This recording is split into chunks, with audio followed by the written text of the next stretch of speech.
In Brisbane this week, plans to increase building heights across multiple Brisbane suburbs moving forward, but not without strong community pushback. The naming of Brisbane's newest major theatre is under scrutiny after it emerged the decision may have been made before the public vote even began. And a Brisbane house with no walls, no floors and no doors just sold for $2.3 million. Hey, Adam here, and welcome to the Brisbane update for week 12. Just quickly, stick around to the end because I've got a freebie for coffee lovers that you might want to take advantage of. I know I plan to.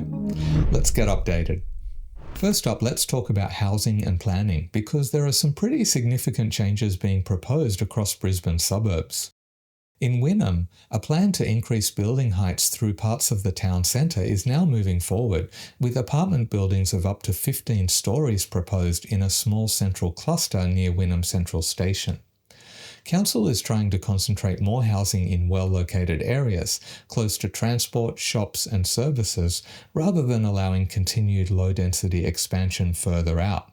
They argue this approach can help increase housing supply, support local businesses, reduce pressure on infrastructure, and make better use of public transport.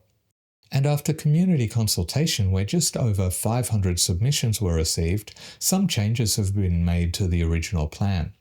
Building heights have been reduced in certain areas, and there's now a clearer transition between taller buildings near the station and lower density areas further out.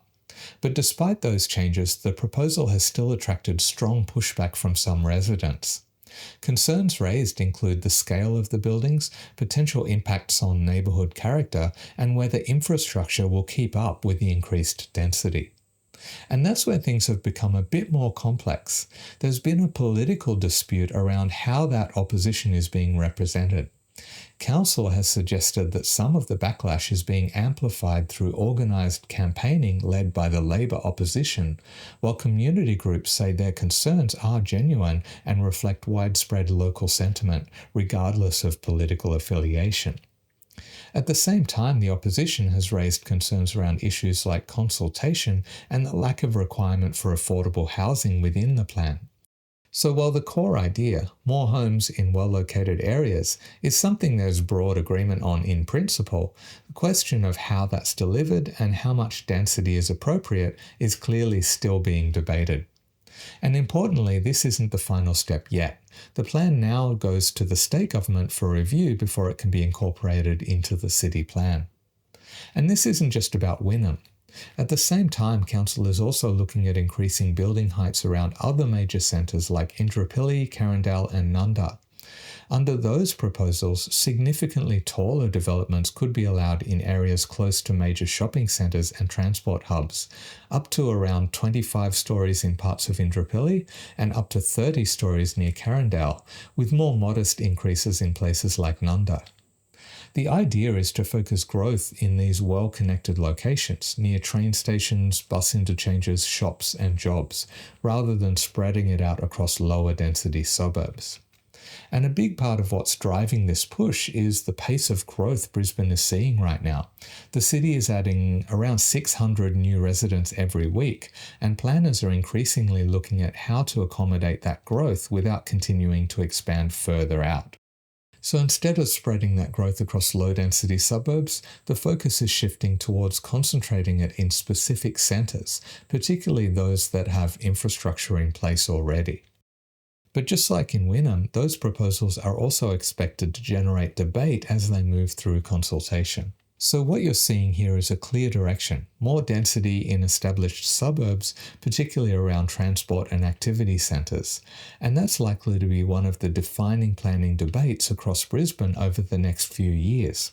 Of course, I'll be following it all here on the Brisbane Channel, so make sure you're subscribed so you can stay in the know. Now to a follow-up on the new theatre at QPAC, which opened recently, something that may sound familiar if you've been following these updates. It's now been revealed that the name, the Glasshouse, was actually approved by the Arts Minister in early February 2025, months before the public was invited to vote on the name. The public consultation later offered 4 options, including Glasshouse, and that name ultimately received the most support, with around 42% of respondents backing it. But documents show the preference for that name had already been signed off on before that process began. The government's position is that the public still had a say and that the final outcome reflects that. But critics argue that approving the name in advance raises questions about how meaningful that consultation process really was, a sentiment some viewers of the Brisbane Channel have expressed on multiple occasions. There's also been discussion around the fact that a name recommended by QPAC's Aboriginal Advisory Group, honouring poet and activist Oodgeroo Noonuccal, was not included as one of the options presented to the public. And while this may seem like a relatively small issue on the surface, naming decisions like this can carry a fair bit of weight, particularly for major cultural venues that are meant to represent the city. So questions about how those decisions are made and how much influence the public really has tend to attract a lot of attention. Now to housing, and this is one of those stories that really highlights just how intense the Brisbane property market still is. A property in Bulimba has just sold for $2.3 million, but it's not exactly what you'd expect. The house at 28 Parry Street is essentially just a frame, missing most of the walls, floors, doors, but it can't simply be knocked down due to heritage restrictions. Despite that, it still attracted multiple bidders, with the value largely tied to the land itself, its location, and an existing development approval for 3 townhouses. And it's not an isolated example. Over in Woolloongabba, a rundown century-old cottage with missing elements and significant structural issues has also drawn strong buyer interest. So what this really highlights is that in some parts of Brisbane, the value is now almost entirely in the land, even when the building itself is barely usable. And it also reflects something we're seeing more broadly across Brisbane, where buyers, particularly developers, are placing more value on location and land potential than on the existing structure itself. In cases like this, the property isn't really being bought for what it is, it's being bought for what it could become. And when you combine that with the limited supply in well-located suburbs, it helps explain why even heavily compromised properties are still attracting strong competition. And staying on housing, but looking at a very different approach, there's also a new proposal for 2 residential towers in Fortitude Valley. The development would include hundreds of smaller self-contained units in a co-living style setup, designed to maximise the number of people who can live in a high-demand inner-city location. These types of developments are becoming more common in major cities, particularly as affordability pressures increase and demand grows for smaller, more flexible living options close to jobs, nightlife, and public transport. Supporters argue this kind of housing can help increase supply quickly and make inner-city living more accessible, particularly for younger residents or those who don't need large spaces. But it also raises some broader questions, things like the size and quality of living spaces, how these developments integrate into existing neighbourhoods, and whether they genuinely improve affordability or simply change the type of housing being delivered. So alongside the push for more density in suburban centres, you're also seeing new housing models emerge in inner Brisbane, each with its own trade-offs. If you get anything out of these update videos, you can support the work that goes into them through Buy Me a Coffee, or you can become a channel member, which also gets you access to extra content. Of course, giving the video a thumbs up helps, and it's free. But let's move on to an infrastructure update, and specifically Central Station. There's a proposal being explored to significantly upgrade the station as part of preparations for the 2032 Olympics. And if you've used Central Station regularly, this will probably make a lot of sense to you. The station has long had issues with crowding, limited accessibility, and constrained movement through platforms and concourses.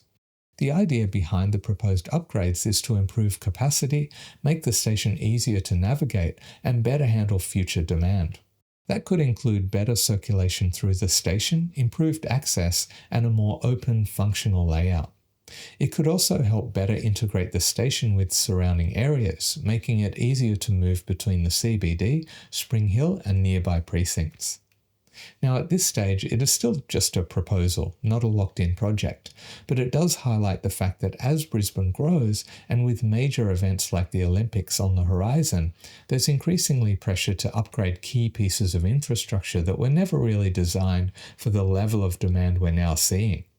Now before I go, if you're a coffee drinker, here's a quick one you might want to take advantage of. There's a free coffee promotion happening at Bellissimo cafes in Coorparoo, Fortitude Valley and Bulimba, running from 7:30am to 10am on the 24th and 25th of March. So if you're in the area and feel like a free coffee, and Bellissimo does do it well, it might be worth checking out. Just keep in mind it's while stocks last. And if you want to stay across everything happening in your local area, you can check out the updates for Ipswich, Logan, Moreton Bay and the Redlands in the playlist linked on screen and in the description below. And here's the Greater Brisbane overview for all the stories that impact you no matter which LGAs you live in. See you there.